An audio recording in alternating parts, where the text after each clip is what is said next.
스피디한 전개와 화끈한 액션으로 꾸준한 인기를 누리고 있는 드라마 낮과 밤. 10화까지 많은 떡밥이 회수되면서 앞으로 다가올 내용에 대한 기대를 모으고 있습니다. 지금까지의 내용을 정리한 뒤 다가올 내용을 뇌피셜로 전해드리겠습니다. 전전 미드 시점 출발합니다. 부와 권력을 가진 이들을 위해 불로장생을 연구하던 비밀 실험실 하얀 밤. 그곳에선 어린아이들을 대상으로 입에 담지 못할 끔찍한 짓을 하고 있었습니다. 이런 하얀밤 마을을 파괴하고 생존한 핵심 인물은 총 4명.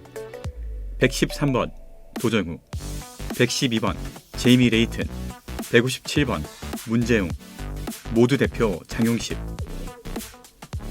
탈출 직후 113번 도정우는 112번 제이미와 함께 떠나고 뒤로 남겨진 157번 문재웅은 이들에게 앙심을 품습니다. 그리고 이중인격이 된 문재웅에게 수족 같은 존재가 된 모두의 대표 장용식. 28년 뒤 모두라고 하는 거대 기업을 세운 뒤 힘을 얻게 된 이 둘은 재단에 대한 복수를 실행에 옮깁니다. 그리고 재단에 대한 뒷조사를 꾸준히 했던 도정우는 함께 탈출한 113번과 157번 둘 중 하나가 연쇄살인을 꾸미고 있다는 것을 깨닫고 살인사건의 냄새를 맡은 뒤 이를 통해 재단에 대한 정보를 캐기로 결심합니다. 그러던 중 그는 손민호를 통해 재단에 대한 결정적인 단서를 줄 찬스를 보게 되고 스스로 살인범을 자처하여 사건을 일단락짓고 재단의 뒤를 쫓기 시작합니다.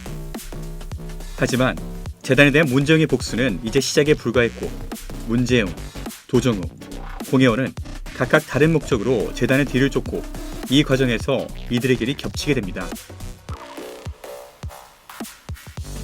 낮과 밤에 등장하는 미스터리한 멘트. 나는 아무도 없는 텅 빈 거리를 혼자 걷고 있어. 태양이 하얗게 빛나고 있는데 절대 틀릴 리 없는 시계는 자정을 가리키고 있어. 나는 궁금해져. 지금은 낮일까 밤일까? 이 멘트의 미스터리가 풀렸습니다. 자각몽을 이용해 피해자들을 살해해왔던 문재웅은 이들에게 자각몽을 겪게 하며 자각몽을 깨고 싶을 때 하는 행동으로 낮과 밤을 거꾸로 가리키는 시계를 확인할 걸 알려줍니다. 때문에 피해자들은 꿈에서 깨고 싶을 때 사전에 조작된 시계를 보고 현실을 꿈이라고 받아들이고 자살을 했던 것이죠. 물론 이 대사에 숨겨진 비밀이 더 있을 수도 있겠습니다. 이렇게 157번 문재웅의 힘은 자각몽을 꾸게 하는 것이고 113번 도정우의 힘은 손쉽게 신약을 만들어낼 정도의 높은 지능과 더불어 얻게 된 엄청난 신체 능력이었습니다. 물론 이전에 사망했던 하얀밤 마을 생존자가 손으로 벽을 기어 올라가는 장면을 통해 이들 모두가 어느 정도 비슷한 능력을 가졌을 가능성도 제기되었지만 그래도 좀 더 특화된 능력을 한 가지씩은 가진 것으로 보입니다. 하지만 아직까지 명확하게 공개되지 않은 것이 바로 112번 제이미의 능력입니다. 재단은 012의 뒤를 쫓는 도정우를 잡으려고 했지만 도정우는 때마침 현장에 있던 공혜원에게 구조되었고 예고편에 보면 재단이 도정우를 잡기 위해 인질로 제이미를 잡을 것을 계획하는 걸 알 수 있습니다.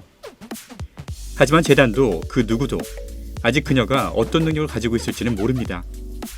일부는 도정우가 그녀를 수술하면서 그녀가 힘을 잃었다고도 말하지만 제가 보기엔 인질로 잡힌 제이미가 본인의 능력을 발현하면서 탈출하게 될 것 같습니다. 이제 반전거리가 많이 남아있지 않은 낮과 밤에서 남은 반전 중에 하나가 제이미의 능력이 아닐까 추측해봅니다. 지금까지 밝혀진 세력 구도를 보면 도정우파, 문재웅파, 재단파. 도정우파는 연쇄살인범 문재웅을 잡는 것과 더불어 재단의 실체를 폭로하고자 하고 문재웅파는 도정우와 제이미에게 복수함과 동시에 재단에 복수하려고 하고 재단파는 이 둘에게 정신없이 털리면서 어떻게든 안 털리려고 하는 것이 큰 대립구도입니다. 하지만 아직까지 각하라고 불리는 재단 위에 군림하는 존재에 대해 밝혀진 것이 없습니다. 오정환이 대통령 비서실장인 것을 고려할 때 한국 드라마 중 드물게 최종 보스가 대통령이 되는 것도 가능성 중 하나일 듯합니다.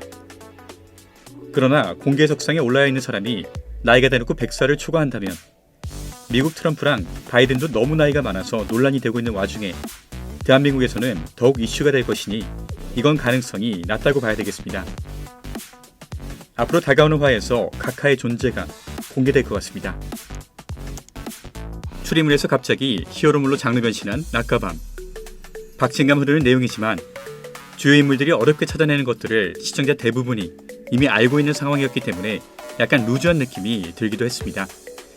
예를 들어 7화부터 10화까지 총 4화에 걸쳐 도정우는 재단이 아직까지 아이들이 실험을 하고 있다는 것을 발견했고 실험실을 찾으려고 하는 중이고, 공연은 드디어 아버지가 하얀밤 마을과 연관되었다는 것을 찾고 그를 미행하지만 사실 시청자 대부분은 이 모든 내용을 이미 7화 초반에 파악하고 있었습니다. 내가 이미 눈치챈 내용을 등장인물들이 너무 오래 걸려서 알아가니 약간 루즈한 느낌이 들었고, 아마 이 부분이 시청률에도 조금 반영된 것 같습니다. 하지만 극중 도정우의 대사, 이제 끝이 보이는 건가?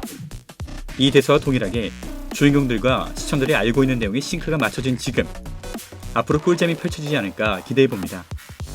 재미있게 보셨다고요? 구독과 좋아요, 그리고 새 영상 알림을 설정해주세요.